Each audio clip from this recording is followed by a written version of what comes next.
Literatura infantil i juvenil. Mònica Baró, Montse Ginesta, Teresa Mañà, Joan Portell i Núria Ventura, per encàrrec de Serra d'Or, han seleccionat per majoria les obres següents entre les més destacades dins el camp de la literatura infantil i juvenil publicades l'any 2015.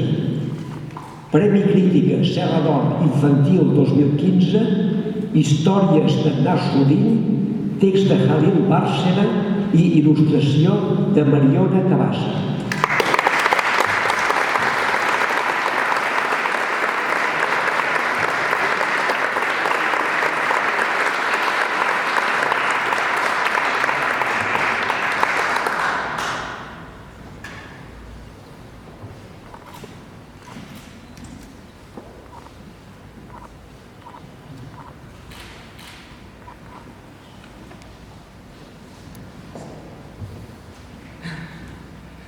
Jo primera, que m'han costat més les paraules.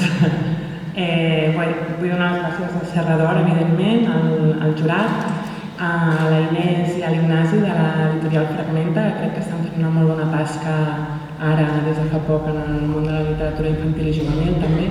I ara estava pensant mentre seia que també volia fer tota una reflexió sobre ja que tenia un micro, sobre la situació dels il·lustradors també, que són una part del món de la cultura, però crec que la gent del teatre ja ho ha fet àmpliament, doncs m'adhereixo a tot el que han dit i no cal que em repeteixi, però crec que és important que ja quan tenim aquests actes que ens en recordem també de la dificultat que tenim la gent del món de la cultura per sobreviure i tirar endavant. Gràcies.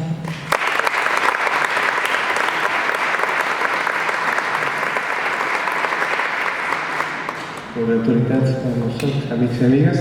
El mateix que ha dit la Mariona, la meva companya de llibre, la il·lustradora del llibre.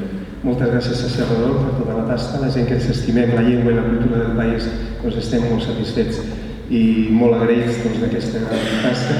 Gràcies al jurat per haver-se fixat en aquest llibre, havent dit tants llibres infantils i juvenils tan i tan importants en el nostre país i en la nostra tradició catalana de literatura infantil i juvenil.